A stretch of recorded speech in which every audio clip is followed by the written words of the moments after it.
que peticionar o Supremo para botar em pauta o impeachment também. E o que eu fiz? O senhor não viu o que eu fiz, não? Parece que você fez. Você fez para investigar quem? O Alexandre de Moraes, velho. Tudo bem.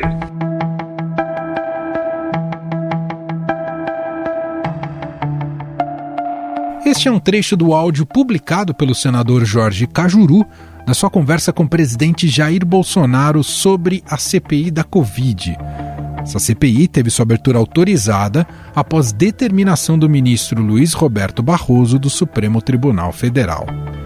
Cajuru, junto com o senador Alessandro Vieira, foi o responsável pela ação no STF para que o presidente do Senado, Rodrigo Pacheco, autorizasse a implantação da comissão. Não tem nenhum motivo que impeça de haver, uma vez por dia, a sessão no Senado, terça, quarta e quinta, via remota, e uma vez por semana, uma sessão da CPI. O requerimento da criação da CPI da Covid tem 32 assinaturas, 5 a mais do que o mínimo necessário. Na gravação, além de tratar do impeachment de ministros do STF, Bolsonaro insistiu que a CPI da Covid amplie a investigação para incluir governadores e prefeitos e não apenas o governo federal. Olha, o que você tem que fazer? Tem que mudar o objetivo da CPI, tem que se amplar. Se não mudar, a CPI vai simplesmente ouvir o Pazuello, tá? Claro. Ouvir gente nossa. Claro. Tá? Para fazer um relatório sacana. Isso aí eu não faço nunca pela minha mãe. Limonada, por enquanto, é o limão que tá aí, tá para ser uma limonada. O presidente do Senado, Rodrigo Pacheco, informou que vai consultar a área jurídica da casa para estudar a possibilidade de incluir governos estaduais e municipais na CPI. O presidente Jair Bolsonaro reclamou da divulgação do telefonema pelo senador Jorge Cajuru. Segundo o presidente, seria necessária autorização judicial para a gravação do diálogo ter sido feita pelo parlamentar, o que não é verdade, uma vez que não há proibição na lei nos casos em que a divulgação é feita por um dos participantes. Fui gravado uma conversa telefônica, tá certo? Olha que ponto chegamos no Brasil aqui, gravado. A gravação só com autorização judicial, vai gravar o presidente, divulgar e outra, só para controle. Falei mais coisa naquela conversa, pode divulgar tudo da minha parte, tá? No entanto, a coluna do Estadão mostrou que Bolsonaro foi avisado por Cajuru com 20 minutos de antecedência que o áudio seria publicado nas redes sociais. Segundo o senador, Bolsonaro não tentou impedir a divulgação. Por causa dessa reação, Cajuru divulgou, na Rádio Bandeirantes, em São Paulo, um novo trecho em que o presidente faz ameaças ao senador Randolfo Rodrigues. Se ela for revanchista, eu faço questão de não participar dela. Não, mas você não participa, da canalhada lá do Randolfo Rodrigues vai participar e vai começar a encher o saco. Daí, vou ter que ser na porrada com bosta desse.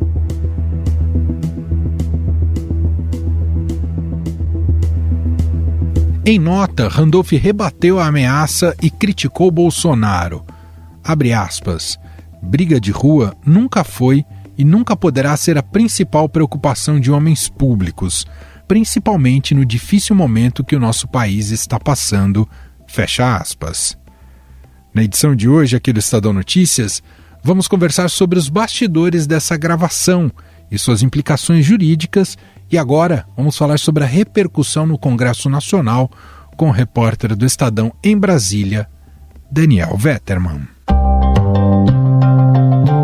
Tudo bem, Daniel? Tudo bem, Manuel, e por aí? Tudo bem por aqui.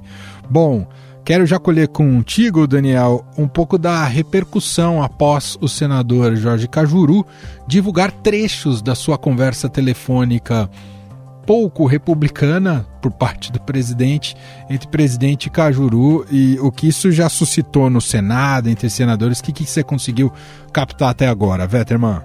Bom, tem duas repercussões, Emanuel. Primeiro, a oposição considerou essa ligação, que na verdade partiu do próprio senador para o presidente da República, mas a fala do Bolsonaro para o Cajuru foi interpretada como uma interferência indevida do presidente da República, chefe do Executivo Federal, no poder legislativo Legislativo, que é o responsável por investigar os atos e omissões do governo federal na crise, e agora vai ter aí, né, deve ter uma comissão parlamentar de inquérito para isso.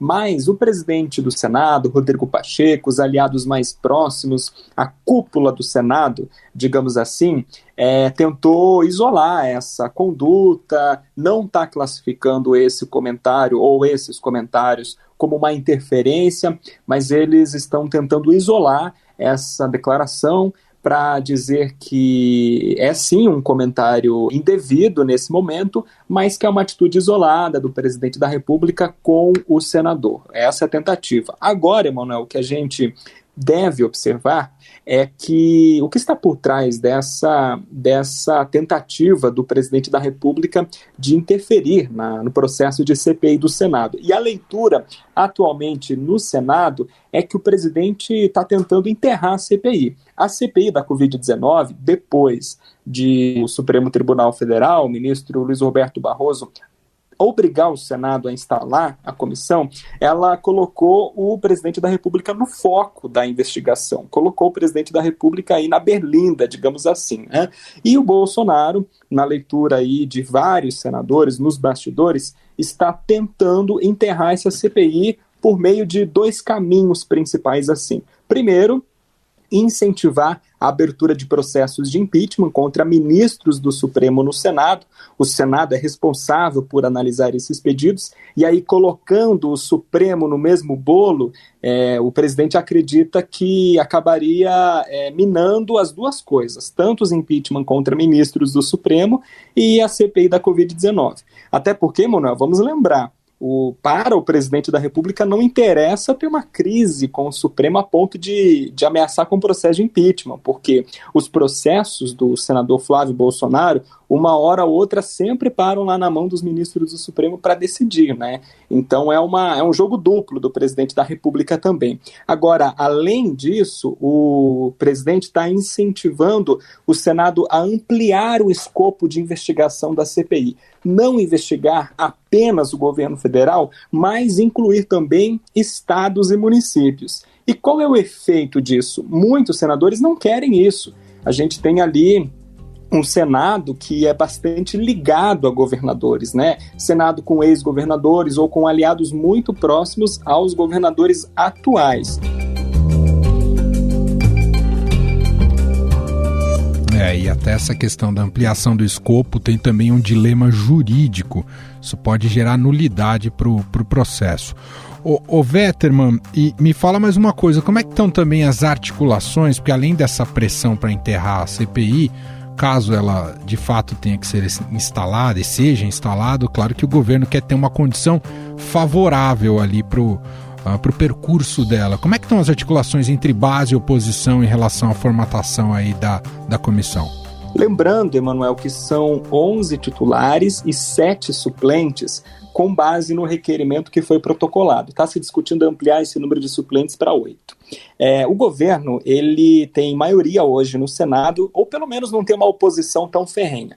Então, o governo está agindo para ter maioria na comissão, para garantir que a composição dessa CPI não seja para fritar o Bolsonaro toda a reunião, todo dia, né? O cálculo hoje, com base na divisão das bancadas, na divisão dos blocos partidários, é que a oposição vai ter 2 titulares apenas, no máximo 3, entre os 11. Então, o governo conseguiria articular ali com os líderes dos maiores partidos a indicação de senadores que não sejam tão críticos assim ao presidente da República ou que não queiram colocar o Jair Bolsonaro no foco dessa CPI. A articulação, se a comissão chegar a ser instalada, após essa instalação, é que essa composição não seja ferrenha, mas seja mais amigável ao Palácio do Planalto. A gente vai ter também a escolha de quem será o presidente ou a presidente da CPI e de com quem vai ficar a relatoria.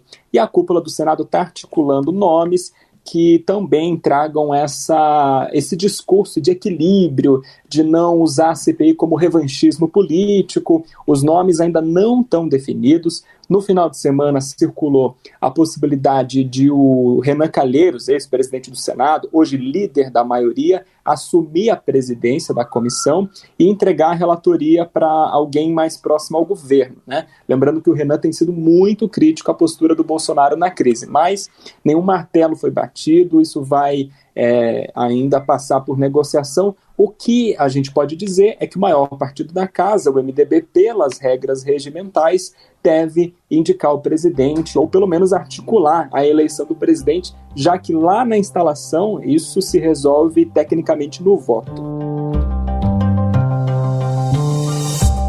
Bom, na paralela a gente precisa acompanhar o que o Supremo também vai decidir em relação a essa CPI. Poderemos ter novidades, mas para além disso, em termos de cronograma, o que você já tem para a gente, Vetterman, com relação a esse processo? Bom, nesta terça-feira, o presidente Rodrigo Pacheco vai ler o requerimento, deve ler o requerimento de instalação da CPI. Nesse momento, vai começar o prazo para que os líderes partidários indiquem os senadores que vão compor essa comissão. Ainda não está estipulado qual é o prazo que eles vão ter. Uns falam em 10 dias, outros falam em 30 dias, enfim, vão ter um prazo para indicar. Se as bancadas se omitirem, porque tem bancadas próximas ao governo que não estão querendo indicar, ou que vão esperar até o último momento para indicar. Se não indicarem, cabe ao presidente do Senado fazer essa indicação de ofício, né? Ele pode indicar diretamente os senadores que vão compor essa comissão. E aí depois se convoca uma reunião de instalação, efetivamente, para a eleição de presidente, eleição de relator, escolha de relator, e a votação de um cronograma de funcionamento, de discussão dessa CPI. Então, ainda é um processo lento, que não vai acontecer agora. Se os líderes indicarem todos os membros, aí vão-se 2, 3 semanas para ter essa primeira reunião de instalação. E tem outro fator muito importante. O que pode acontecer, Manuel, é o Senado instalar a comissão, mas não colocar em funcionamento na prática, né? Dizer, instalamos, ok, está aqui montada, mas não convocar nenhuma reunião com o argumento de que é impossível realizar reuniões durante o período de funcionamento remoto do Congresso em função da necessidade de isolamento social, que é a situação que o novo coronavírus impõe ao Congresso Nacional nesse momento. E o Supremo Tribunal Federal pode dar aval também a essa estratégia, né? O cenário que está se desenhando é que o Supremo pode concordar com a instalação da CPI, mas jogar o funcionamento para depois da pandemia, ou seja, depois que houver possibilidade de reunião presencial. Você colocar qualquer coisa após a pandemia no Brasil é uma data completamente indefinida e longe, distante. Vetterman, meu caro, muito obrigado aqui pelas informações e bastidores. A gente volta a te acionar com certeza. Um abraço, meu caro. Estamos por aqui. Um abraço, Manuel. Um abraço a todos.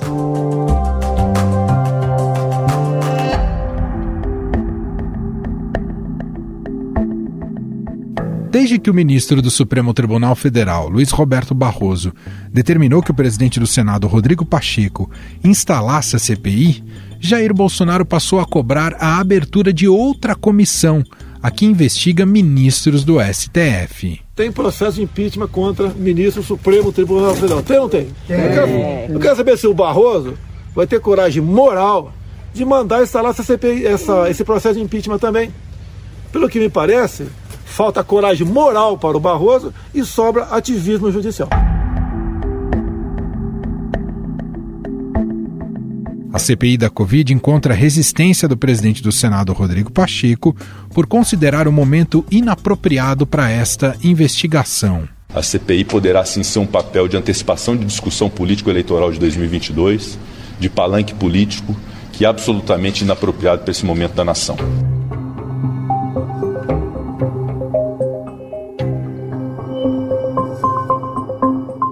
A decisão contrariou políticos que agora defendem, assim como o presidente, a implantação da chamada CPI da Lava Toga, que visa investigar decisões de ministros do tribunal e eventual impeachment de membros da corte. As CPIs têm que ser instaladas de acordo com a ordem cronológica. Por exemplo, a CPI da Lava Toga está esperando vaga desde 2019.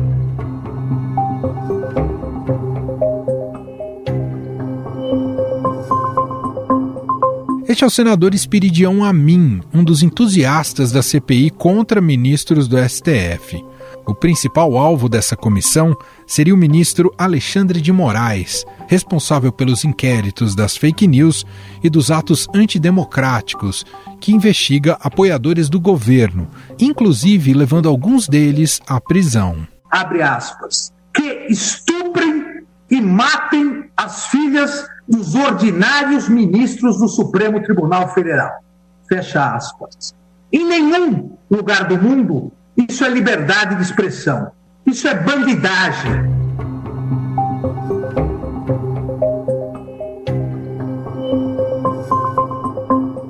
Ontem, o ministro Nunes Marques foi sorteado relator do mandado de segurança protocolado pelo senador Jorge Cajuru, que quer agilizar a análise do pedido de impeachment de Alexandre de Moraes. Essa investida sobre a corte tem gerado fortes reações de ministros do Supremo, como a do decano Marco Aurélio Mello. Que o presidente da República nada a braçadas quando se tem crise. Parece que ele fomenta a crise para poder ou desviar o foco, ou então aparecer e apresentar serviços, entre aspas, à nação.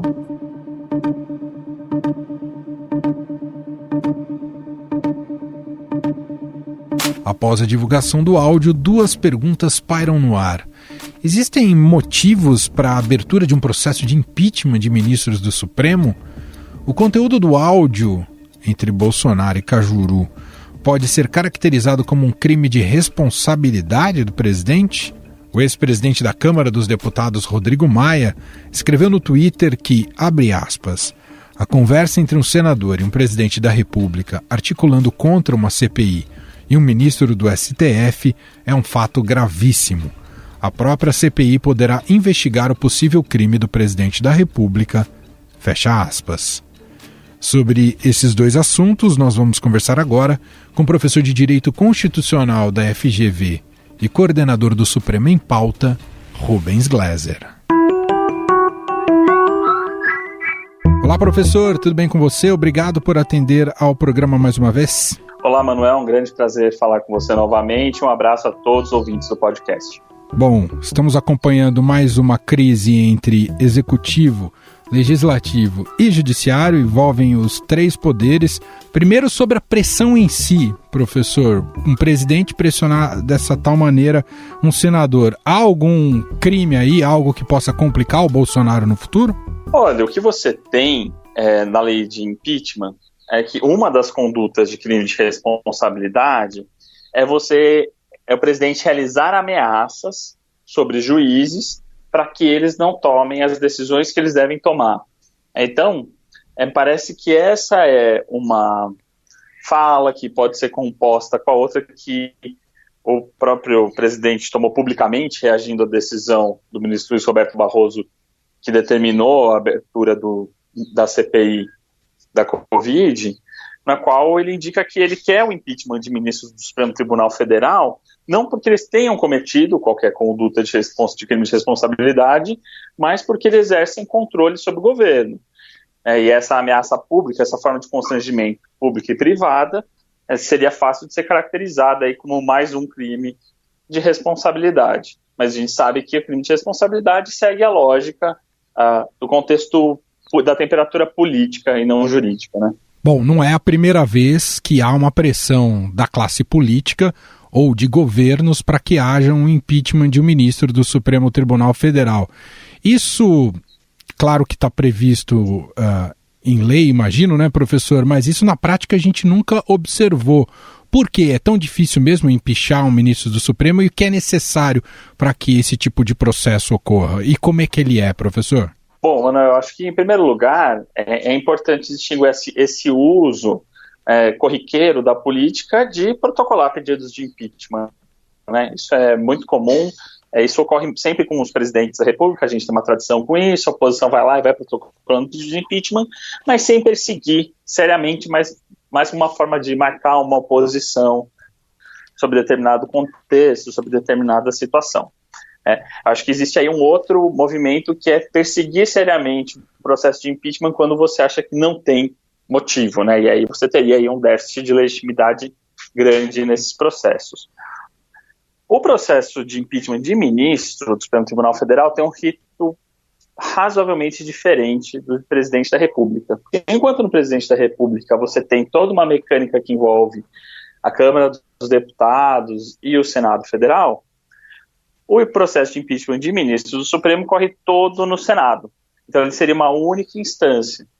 E isso torna mais opaco o processo de uma forma geral, mas também torna mais simples na medida em que você só precisa ter, digamos, um grupo de agentes convencido, ao invés de estar convencido nas duas casas legislativas.